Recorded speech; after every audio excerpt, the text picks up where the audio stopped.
Hello dear students, आज हम class 10th की वर्कशीट नंबर 38 कार्बन और उसके यौगिक करेंगे। कार्बन के अपर रूप किसी एक तत्व के विभिन्न रूप होते हैं जिनके भौतिक गुणधर्म अत्यंत भिन्न होते हैं जबकि उनके रासायनिक गुणधर्म एक समान होते हैं। ग्रेफाइट और हीरा। संरचना: एक दूसरे के ऊपर व्यवस्थित षटकोणीय तल होता है ग्रेफाइट में, और हीरा दृढ़ त्रिआयामी संरचना है। आबंधन: कार्बन के प्रत्येक परमाणु का आबंधन कार्बन के 3 अन्य परमाणु के साथ होता है। इसमें एक आबंधी होता है, यानी एक डबल बॉन्ड होता है। हीरे में कार्बन का प्रत्येक परमाणु कार्बन के 4 अन्य परमाणु के साथ आबंधित होता है, जिससे एक दृढ़ त्रिआयामी संरचना बनती है। रूप चिकना तथा फिसलनशील है। हीरा सर्वाधिक कठोर पदार्थ ज्ञात है अब तक का। चालकता: मुक्त इलेक्ट्रॉनों के कारण सुचालक होता है ग्रेफाइट, और हीरा कुचालक होता है। उपयोगिता: ग्रेफाइट का यूज़ स्नेहक तथा पेंसिल, लेड एटसेट्रा में होता है, और हीरा का यूज़ होता है काटने के उपकरण, आभूषण एटसेट्रा में। आप हीरे की संरचना देख सकते हैं ये, और इधर ग्रेफाइट की जो लेयर्स के रूप में होता है, और C60 बकमिस्टर फुलरीन की संरचना आप देख सकते हैं, फुटबॉल के आकार का है ये। कार्बन की सर्वतोमुखी प्रकृति: सहसंयोजी बंध की प्रकृति के कारण कार्बन में बड़ी संख्या में यौगिक बनाने की क्षमता होती है, जिन्हें कार्बनिक यौगिक व कार्बन यौगिक कहते हैं। श्रृंखलन: कार्बन में कार्बन के ही अन्य परमाणु के साथ आबंध बनाने की अद्वितीय क्षमता होती है, जिससे बड़ी संख्या में अणु बनते हैं। इस गुण को श्रृंखलन कहते हैं।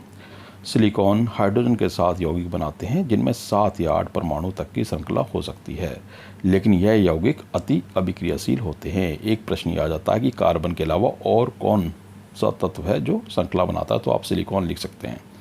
कार्बन आबंध अत्यधिक प्रबल होता है, अतः यह स्थायी होता है। फलस्वरूप अनेक कार्बन परमाणु के साथ आपस में जुड़े हुए अनेक यौगिक प्राप्त होते हैं। चतुसंयोजकता: कार्बन के 4 संयोजी इलेक्ट्रॉन होते हैं। इनमें कार्बन के 4 अन्य परमाणुओं ऑक्सीजन, हाइड्रोजन, नाइट्रोजन इत्यादि के साथ आबंधन की क्षमता होती है।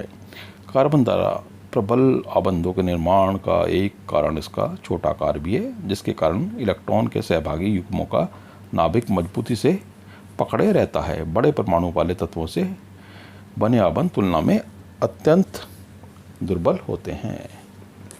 शुद्ध कार्बन को अत्यधिक उच्च दाब एवं ताप पर उपचारित करके हीरे को संश्लेषित किया जा सकता है। ये संश्लिष्ट हीरे आकार में छोटे होते हैं, लेकिन अन्यथा यह प्राकृतिक हीरों से अभेदनीय होते हैं। यानी कि कार्बन को अत्यधिक उच्च दाब पर रखकर नकली हीरा भी बनाया जा सकता है, जो कि बिल्कुल असली हीरे जैसा होता है। फुलेरीन कार्बन अपरूप का एक अन्य वर्ग है।